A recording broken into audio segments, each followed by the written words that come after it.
apologies from Graham Turner, who's not well, and of course Addin is still on maternity leave. Minutes of the previous meeting, are agreed? Yes. Any interest to declare, members? None. And Mr. Public, no items on this agenda are excluding the public. Deputations and petitions. We have been notified of deputation from Hassan Badat, who is not here. Wait, Soyab Yousaf, you have got a deputation. Yes. Please. Can you just state who you represented? Sorry, I've got to give you the warning that you are being webcast. Thank you for that. Yes, it's on. Thank you.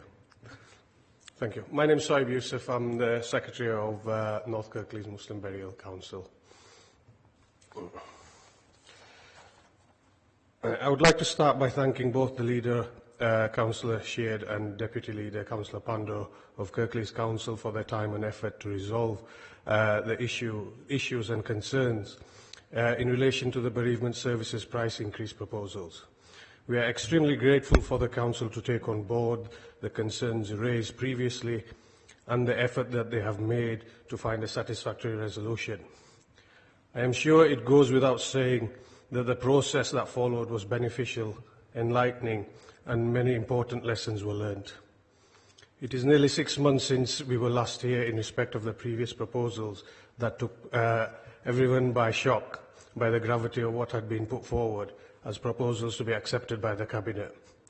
Thankfully, the Cabinet saw sense and asked for the process to be reviewed and new proposals to be tabled for consideration following the engagement with the communities and organisations. Before I go on, I'd like to highlight a few concerns with the new report. Before I go on to highlight a few concerns with this new report, which I would like the Cabinet members to address before committing to its approval, I would like to give some context and background. This, I believe, will be helpful in understanding of why this subject is so important and how the effects and process differ in relation to beliefs and background of a person. The passing of a loved one is a time when one's emotions are entangled and the effects of which cannot be fathomed till much later after the grieving process is over. This is an individual and no two are the same, and in similar fashion the requirements of the arrangements of a funeral are not the same. There are many considerations that must be considered, notwithstanding the last wishes of the deceased, the beliefs of both the deceased and family members, cultural implications, financial, and many others. My reason for highlighting this is that it is important that we fully understand that the funeral arrangements is the last action that one does for our dearly departed, and as such it is important both the deceased and the family left behind, that is, this is carried out in a manner that fulfills the rights and obligations of their belief, whether religious or otherwise. In respect of this, there are rules and regulations pertaining to those that follow certain religions or have certain beliefs. As most people are aware, under Jewish and Islamic belief, the bodies of the deceased are required to be buried quickly after death, a requirement which is not necessarily shared by other religions or beliefs. As a result of which, people from those faiths firstly must bury the body as prescribed, and there's no choice in the matter, and secondly, they are required to expedite the burial. The importance of this belief is such that it puts enormous pressure and stress upon the family members to ensure that the last rites of their loved one is carried out in an acceptable manner of their belief. The issue is not a matter of choosing, nor is it a matter of preferential treatment over others, nor is it a matter of requesting special favours or privileges, but one of fulfilling religious rights and obligations which is recognised and protected by the 1988 Human Rights Act, of which Article 9 of the Act protects the rights to hold both religious and non-religious beliefs. This is an absolute right, which means it cannot be interfered with by the state. Therefore, this religious practice for Muslims and the Jewish people should not be viewed as discriminatory against other faiths or beliefs, but one of tolerance and compassion for our fellow human beings and for society in general. It is only through understanding of our differences we can be a whole. This leads me on to the concerns that I have and others feel need to be addressed within this new report. Point 1, the additional increase in charges for 6-foot interments. Point 2 is the specified number of burial service times available each day. 3 available in North Kirklees and 3 in South Kirklees, which is Monday to Friday, and 2 each on Saturday and Sunday. And the third point is a diary service booking management system will be developed to facilitate the online bookings for funeral directors and burial committees. The additional charge of nearly £400 for 6-foot interments is unfair and disproportionate, as this is currently being offered as the same price, and the new charge is way beyond the 6.5% increase. Right. The additional charge, is that the one?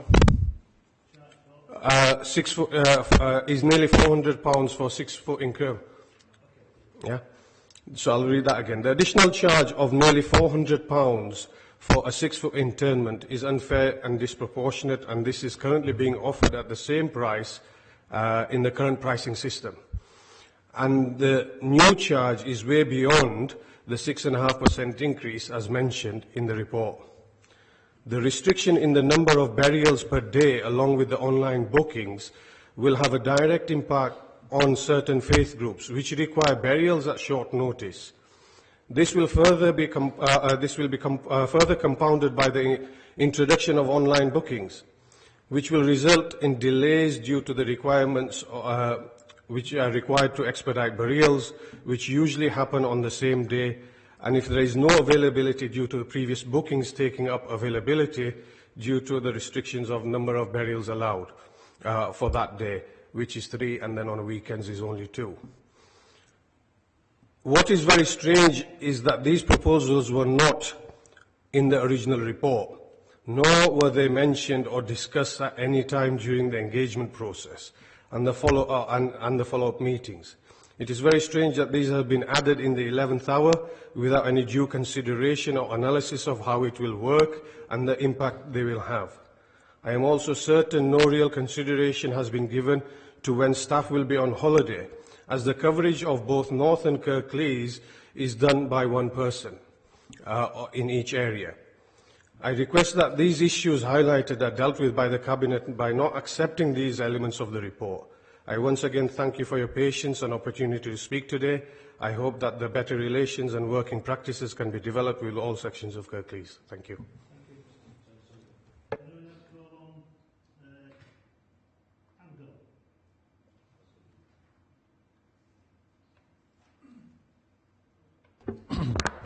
Thank you, Councillor Sheard and members of this Cabinet. I'm Jabbar Ahmed. I'm the Secretary of the Huddersfield Muslim Burial Council. I don't want to add too much to the points raised by my friend from the North Kirklees counterpart in their burial committee, but I do want to reiterate a couple of points. The first point being of main concern is the depth of the grave.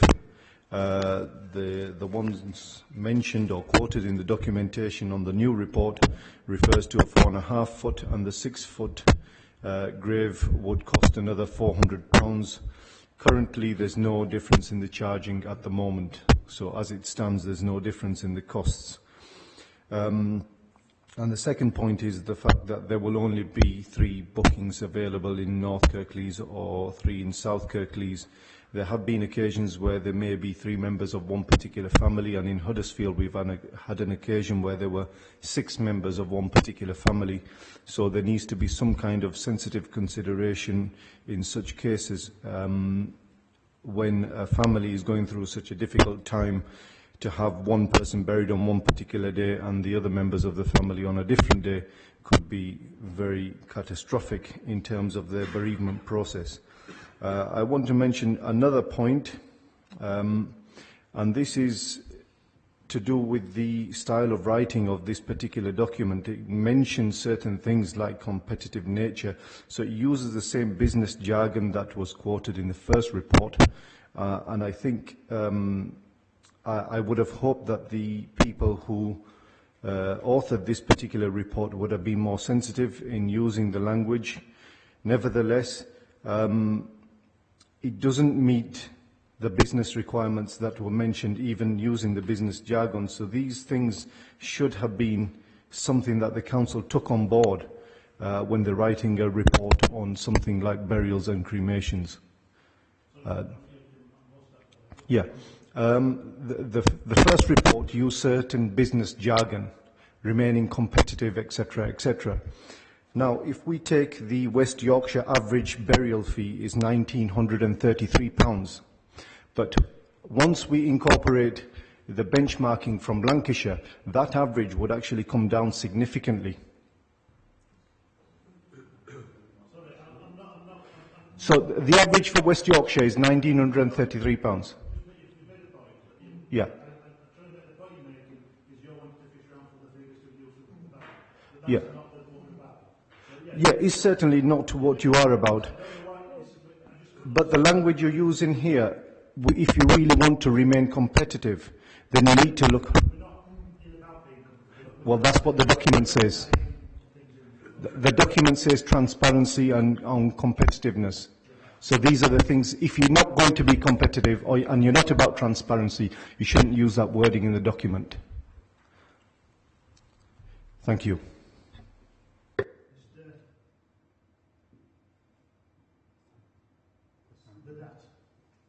Sorry, did you want to speak also, Mr. Ayers? Yeah, exactly. You first. Right. Okay. I'll just run through a couple of points. The first thing that, and it's more some for clarification, some for challenge, which the brothers have already mentioned. In this report, it talks under section 221 under the engagement process, and it says here that the decisions made by the Cabinet at the meeting were that the report be accepted in principle and the contents noted. But yet on the website, on the Bereavement Services Engagement website, on the Involve and about the whole engagement process, the wording used here is, in keeping with the Cabinet decision, the proposals contained in that report have not been approved. So you're at odds. If you're a layman and you're now... Noting is not approving. Right. So it might be you misunderstand the language. It's the wording accepted. Noted, doesn't mean approved. It's accepted in principle. That is what I'm challenging. Doesn't mean approved. Right. Okay. So that was the first point. The second point I wanted to make, which follows on to what my colleagues have said, is with regards to the document itself. I've looked at this document and I've looked at the original document, and it flows very much in terms of the same language, the same paragraphs. And the original report was very much business model, as my colleague has said, very business model orientated, using particular words. I would have hoped that, having gone through the engagement process, the council would have, just parked that initial paper and said, look, we've come through an engagement process. This is what we're looking to do. It still talks about models in 5 years and cost structures and competitiveness. But that's just a point for the council that, that could have changed and could have been improved. The key point that I want to make in terms of the key principles of operation, section 241 says it takes into account the issues and concerns raised through the engagement process. Nowhere in the engagement process was this online booking management system and 3 a day for North, restrictions in North and South, Monday to Friday, and 2 restrictions at the weekend. That was never mentioned. So, again, you kind of scratch your head thinking we've just gone through a lot of engagement, positive dialogue, and yet then something comes up in the report that you have to fish out yourself to think, well, where did that appear from? The transparency is not there. It just leaves a question mark. Can I just... Yes, you can.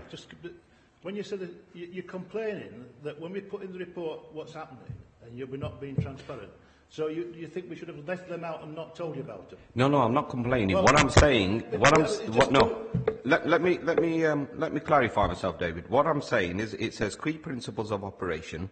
The model recommended takes into account the issues and concerns raised through the recent engagement process. Can I say I was in one of them engagement processes? Online booking management system, 3 on a Friday, Monday to Friday, 2 on a weekend. That wasn't raised. That's the question. That's the point I'm making. I think we're talking at cross purpose here. The committee, the cabinet do not micromanage the burial services. We're informing you what's happening. We don't make decisions on the management decisions. And the fact that we choose as a business model to have a booking system, I think is totally irrelevant, something that we could do. Now, if there are problems with these systems, that's the reason why one of the things in the report is to set up a committee so you can discuss these problems as they arise. But we as a cabinet can't sit and micromanage every service in the council. This was about fees and charges. This is what the report was about. So if you're starting to go into details and little bits in the report and saying you shouldn't put the things in, and the format of a report is set out by council procedures, we have to follow that. Okay, and I welcome that feedback. I still challenge the micromanagement. My view personally is, if you speak to the people on the floor who do the day-to-day burials, they will tell you that this booking system, online management system, this restriction, you know, they're not in total agreement. This, you know, they're scratching their heads like we are. But that's feedback. Now, going back to the micromanagement, if you really want to understand how a burial takes place, I challenge the cabinet members, and I challenge the councillors, and I challenge the people writing these documents to come and spend a day with us. Can I just go back again? We get enough. We drift enough into the report. The purpose of the report was to set the fees and charges for the burial services. We were asked to review that, and we've reviewed it, and we've looked at the fees and charges for burial services. Because the report had given you some information how we operate, we have said in this report that we do want to communicate with the burial committees and the funeral directors about operational things, but not the cabinet. It wouldn't be the cabinet that's talking to the funeral parlours and the burial committees and things. It would be the people operating the system talking to people using the system, not us. And we welcome that. And we welcome that, because once they've spent 24 hours with us from initial death to burial, they will understand the process far better and understand that some of the things in here actually, when the horse is bolted and the door's locked, it's a bit late, then we have to go back and rectify. But let me move on. I understand. Do you know how long the council has been burying people? Longer than I've been alive. Yeah, much longer than you've been alive. And to say that they don't know anything about the system, I think is insulting. Well, it's not insulting. There's a couple of things here which makes you think, do they really understand the needs? Which brings me to a good point, David, which brings me to the point. 3.1, early intervention and prevention. By extending the availability and choice of services available to families at the most distressing times, at various price points, families are better able to cope. Again, I challenge this. Those comments do not reflect the online booking system and the management system, with all the reasons why my colleague has said from North Kirklees. And the other thing that I refer to is the Equality Act 2010, under the section of 149 of the Act, which talks about protecting characteristics, and in there is religion or belief, and etc.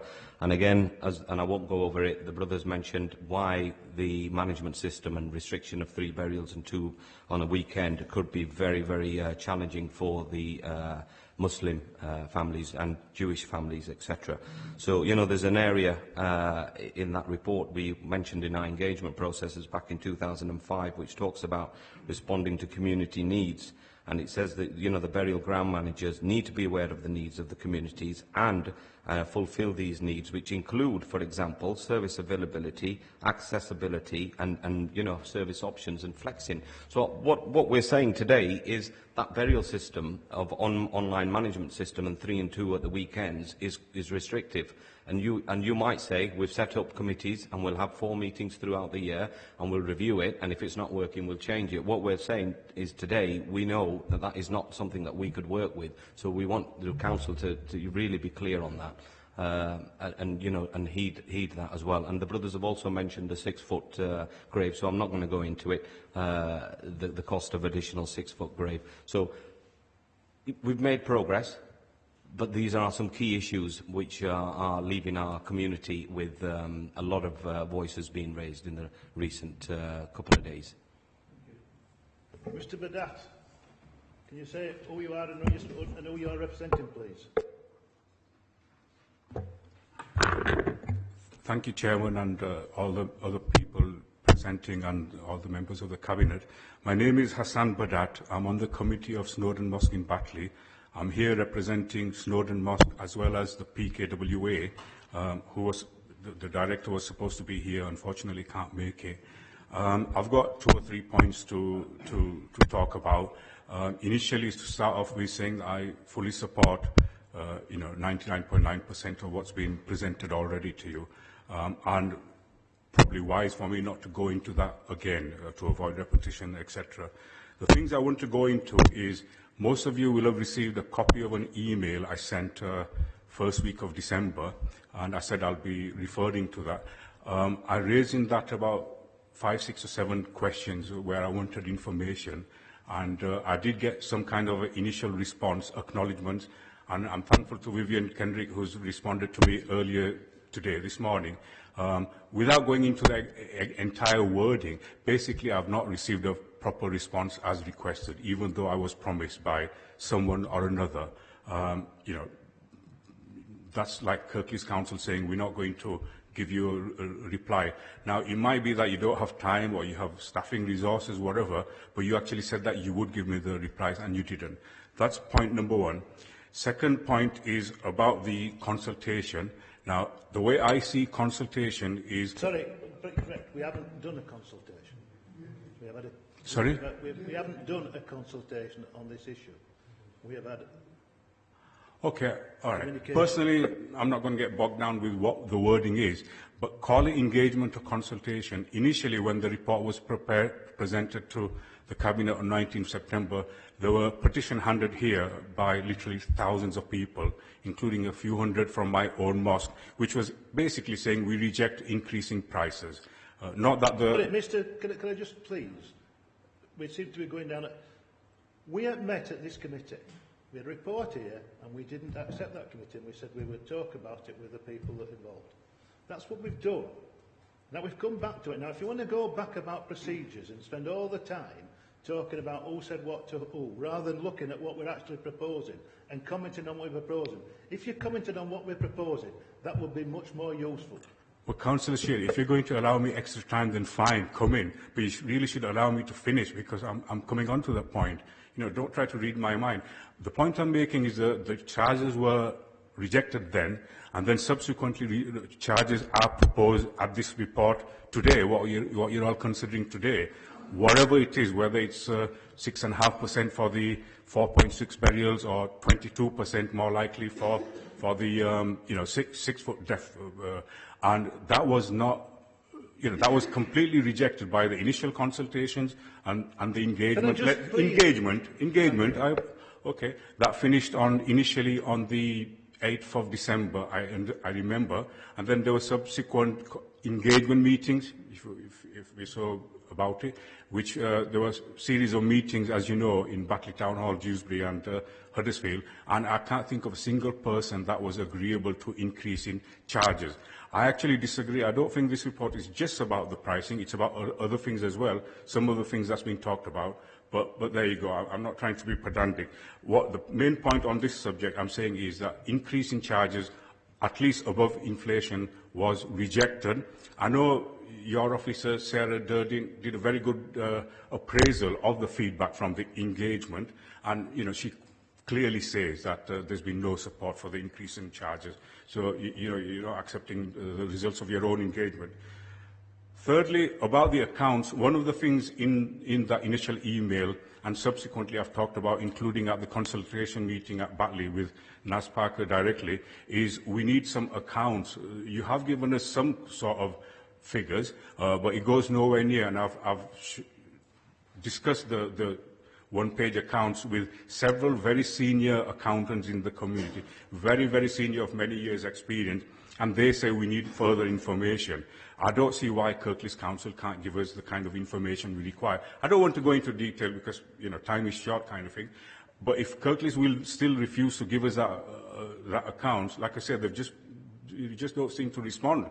to our emails. And it's not just my request, it's been other people, including those people here who have requested it, and it's just not being given to. And as a result, we might have no choice but to ask for it in the sternest possible way, whether that's by independent auditor, by a legal challenge, or by going to the central government, whichever minister is responsible for that. I'm trying to move on as quickly as possible. One particular point I want to go into has been alluded to earlier about the Equality Act 2010 and the various characteristics that needs to be followed. My colleague has already said very well about the equality aspect for of faith and minority groups. But I'm wanting to touch upon age as well, because in my email I simply said, can you give me the rationale for why you made charges free for under 18? Obviously, we welcome that. We don't want to jeopardize that, but we just wanted a rationale, and we were given that reply. Now, really, what that means is, just a couple of months ago in my own town, within yards of where I live, there was a lady that died. She had 6, 7 children, right? Obviously, there was no concessions for her, and I lost my own cousin, just 3-year-old cousin nephew, and obviously there were concessions. Now, that means it's age inequality. Mr. Bennett, you've had it longer than the time. I've allowed you to go on. But this is not the place for you to bring in your personal... It's nothing to do with personal. Well, if you could stick to the point, you've had way over the time. No, you've kept the proposals in front of us rather than rambling off onto obscure subjects. Right. Mr. Sheard, you're calling my points obscure. You have no idea what's happening on the ground. Okay, fair enough. Okay, if you're not going to listen to what we say yet again, that's your choice.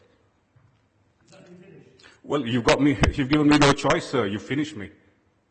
Right. Can I move on to this next item on the agenda, which is public question time? Have we any questions from members of the public?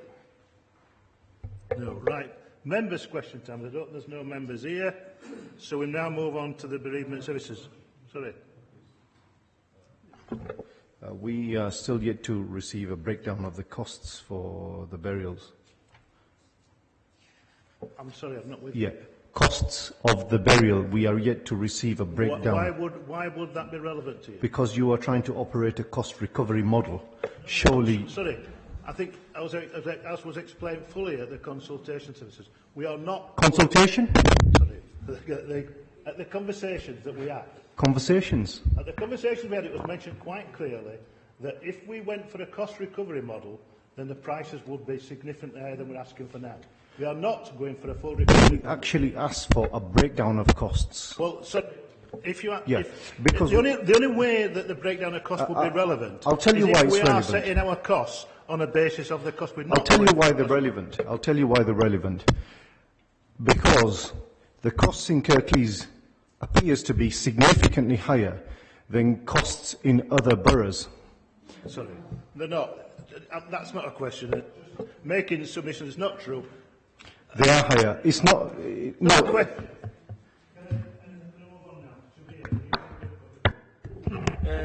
Thank you, Chair. First, thanks for attending today, and thank you for everybody who's engaged with us in this process. Mr. Chairman, we've listened to all the comments, we've taken all the suggestions on board, and we have actually significantly amended the report from what we were initially proposing, which was a full cost recovery model. Now we actually move into a model which actually will subsidise and continue to subsidise the burial service in the future. Key policy directives that have been changed is under 18s we will provide a free service.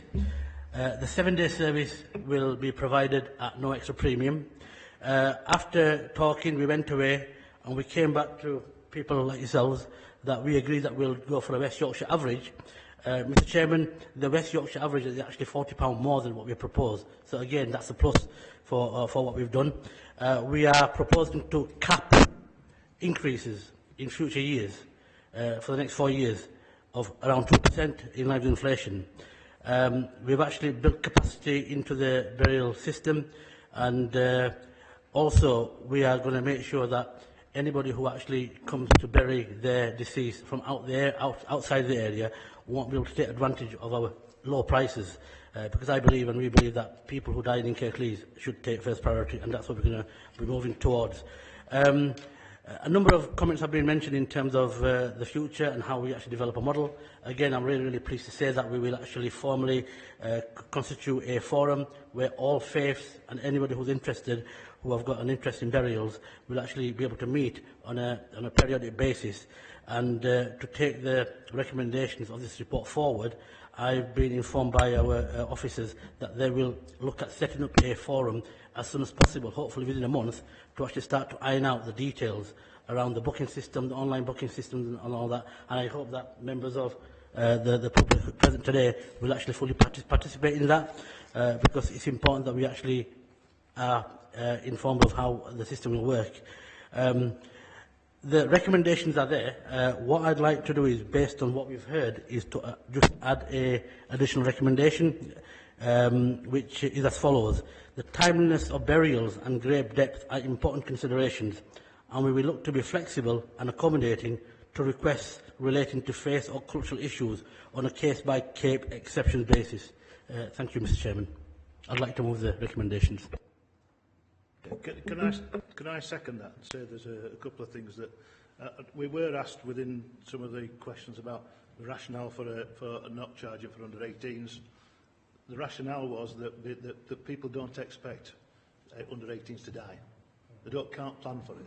So we thought, and there is a national campaign trying to get the government to say that under 18 burials should be free.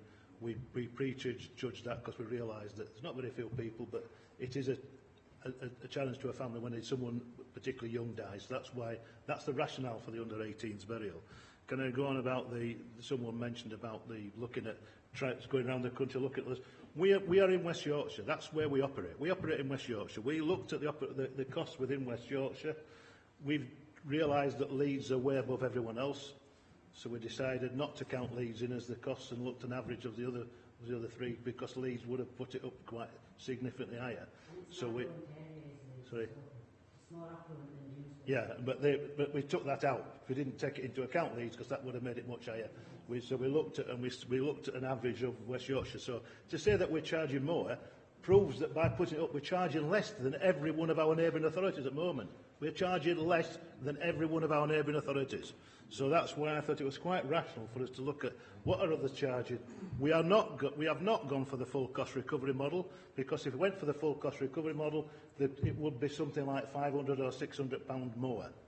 So starting asking for costings of how much it costs is irrelevant, because if we wanted if you wanted us to go to a system where we look at costings, we'll quite happily do that, and we'll go back to original paper and take it up to £600 or £700. We're not here to argue about the details about the costings. That is our job to do. We make the facts available, but that's not the reason for the Cabinet Committee. That's what we've got the paper. You might be able to not really. I mean, you've had the chance to do it pretty quickly. That's the last one. People from non-Kirklees, the fee seems to be relevantly the same. So are you not? I thought you were going to distinguish anybody coming in from outside of Kirklees. Yeah, that's what should be us looking at that. Right. Yeah. So it's the Kirklees figure. Yes, you're right. The other thing is, from what I gather, and I think should be mentioned, is that we put in I think you didn't make it clear the wording of the bit you added to it. Should be added a bit about the wording, because obviously we can't accommodate and have staff on board for a massive number. We've got to say how many we can reasonably do. So we've got to come with that figure, which is the 2 for either side. Is it 2, 3? 3. 3 and 2. So with 5 a day, that's what we can reasonably do. But as Shabir said, when a situation arises like you mentioned, 3 and 2. Yeah. But your friend made, if a family dies, like if all dies at the same time, so as Shabir mentioned, he says that any exceptions like that, we have got to try and plan for how many we will do, and that's how many we'll book. But if an emergency arises where there's a larger number, then we have to look at exceptions. Can you read out the wording exactly, Shabir, what you said on that? I'll read it again, Mr. Chairman. Timeliness of burials and grave depth are important considerations, and we will look to be flexible and accommodating to requests relating to faith and cultural issues on a case-by-case exception basis, and that will actually go in as an additional recommendation. My concern at the moment is the burial times at the moment. we're okay with them. There's nothing wrong with them. We get a slight mishap now and again. But booking online, people, no, just bear with me. No, because at the end of the day, no, we have, but just bear with me one moment, because we have a concerns within our community, and the women have asked me to raise this as well. Is the quick time burial. When you book something, you can pre-book things, so how would you manage that?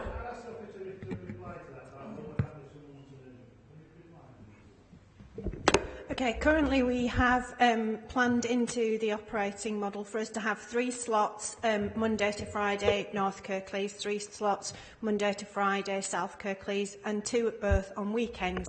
That gives us a capacity for about 38 burials a week. Currently, our average burials a week over the course of the year run at about 10. It has to be said, though, that during the winter months we do experience more burials, and the peaks are normally about 16. So within the entirety of the whole week, there is significant overcapacity. The booking system, as indicated in the report, is something that we would look to bring in from September.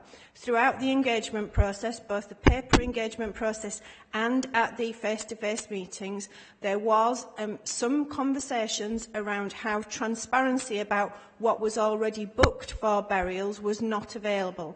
If you wish to book a cremation and you're a funeral director, you can see which cremations are already booked, so you can work with the family to manage expectations and work with the service to manage how we can help you facilitate your funeral. That is not the case for burials. So the online booking system would originally allow burial committees and funeral directors transparency of what was already booked in for burials and what was available within the caveats that Councillor Pandor has already mentioned around cultural sensitivity, etc., etc. So there is significant overcapacity in the bookings.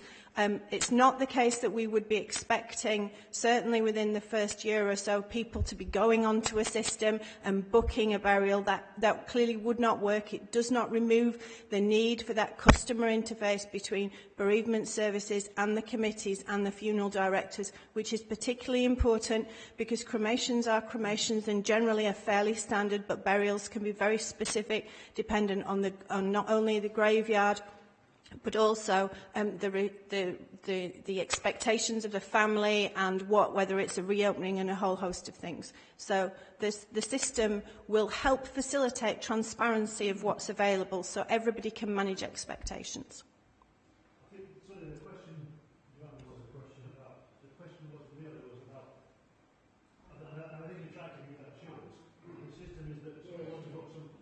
When someone wants to book something quickly, they will not be precluded from having to go online. And that's what she's answering. The system will still exist, so it's not a matter that you'd have to go online. It's so that anyone who's booking, and it's probably doesn't occur to when people have to bury it straight away, but when people are booking for in a few days in advance or whatever, to know what slots are available. That's what this booking system does, as it does for at the moment it does for cremations. You're looking for you can't. No, that's completely acceptable for those that have burials in the future and they know what sort of dates and bookings. Still be the same. Yes, but the issue here is, and I think which still isn't being, I don't know if it's been addressed or been understood. It's the nature of having to have a quick burial, the nature in which.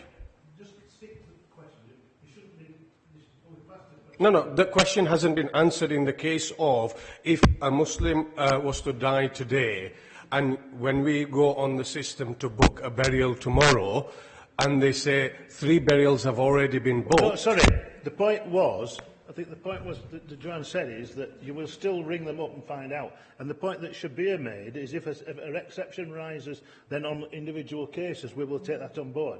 So that doesn't change anything we're doing at the moment. We're just trying to introduce something like a booking system that allows people to realise that they're not going to get the slot they want. The ones who are booking in advance, because that's what the booking system is for, ones that book in advance. I mean, there was one lately that I was told about one 4 weeks in advance. They booked it 4 weeks, which is ordered to me, but that's the case. Thank you, Chair. We have listened to the comments and suggestions made as part of the engagement service and have amended our proposed policy accordingly. We are grateful for the time that people have taken to engage with us and the very useful suggestions which have been made. And the key elements of the new policy include retention of free burials under 18s, move to a 7-day week service with no weekend premium, price increases retained at the previous West Yorkshire average, which is £40 less than the current average, future price increases beyond 2018-2019, capped at 2% inflation for the next 4 years. Capacity built into the service to respond to the need for timely burial for cultural and religious reasons. We realise how sensitive this issue is, and we have sought to develop a policy for everyone which responds to the requirements of the different communities. We have listened, made a commitment, and we will continue listening through the creation of a bereavement services partnership, which will meet quarterly to discuss issues and opportunities to work together more collaboratively and to look at issues that have been discussed today around the online booking and the diary and things such as that. Thank you, Chair. Do we know when the first date is? So, have we fixed a date up yet, Joanne? We haven't fixed a date up. It was an intention following Cabinet report for us to go out to the funeral directors and the Muslim burial committees and make a suggestion around a date. Can I make it clear? It's not just Muslim burial committees. It's organisations who are for faith organisations and other organisations. So it's all organisations, and that brings us back to the point about the people we engage with. My recollection is that the discussions at the first cabinet meeting were fully reported in an Examiner, and were exported extensively. And so the people, and I understand from what Joanne said that you emailed all the funeral directors that we talked to, and you emailed the churches, yet some are now saying that they haven't been told about it. Well, it seems that they seem to be in isolation somewhere, not to be known that we were engaging on this issue. Can you just confirm that, Joanne, that we did email? We gave extensive emails out to faith institutions, Muslim burial committees, funeral directors. We also went out to the faith schools to actively encourage them to do the engagement. The engagement itself went online. Was it reported in the press? Was on our own website. We received 450 individual emails back as responses to the online engagement, so it did have a significant amount of reach. I did find it strange that one particular one is objecting to burials on a Sunday on the response in the Examiner yesterday, is it? Someone said we shouldn't be having burials on a Sunday. So I mean, it seems odd to me, but anyway. So any other members want to comment? Can I move that we move... Sorry, yes, go on. I acknowledge that this is a really sensitive subject, and it is very important for grieving families at their most distressing times to feel that they are being supported by the council, hence the free burial charges for under 18s. The report proposed today is very positive. We've listened, we've engaged with the communities. I'm pleased that we're extending our services over a 7-day period. This is reflective of modern lifestyles, allowing relatives to travel and attend funerals of their loved ones. We will continue to engage with stakeholders. We will ensure ongoing dialogue, openness and transparency.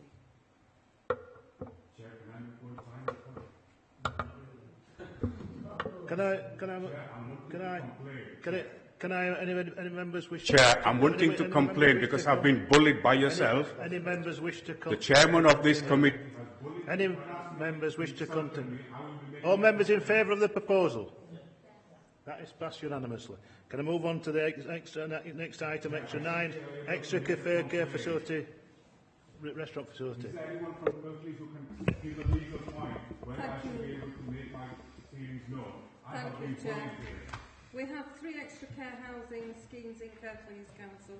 That's Woodlands Court in Dewsbury, Meadow Green in Hegelmike and Sandy Mount in Crossland Moor.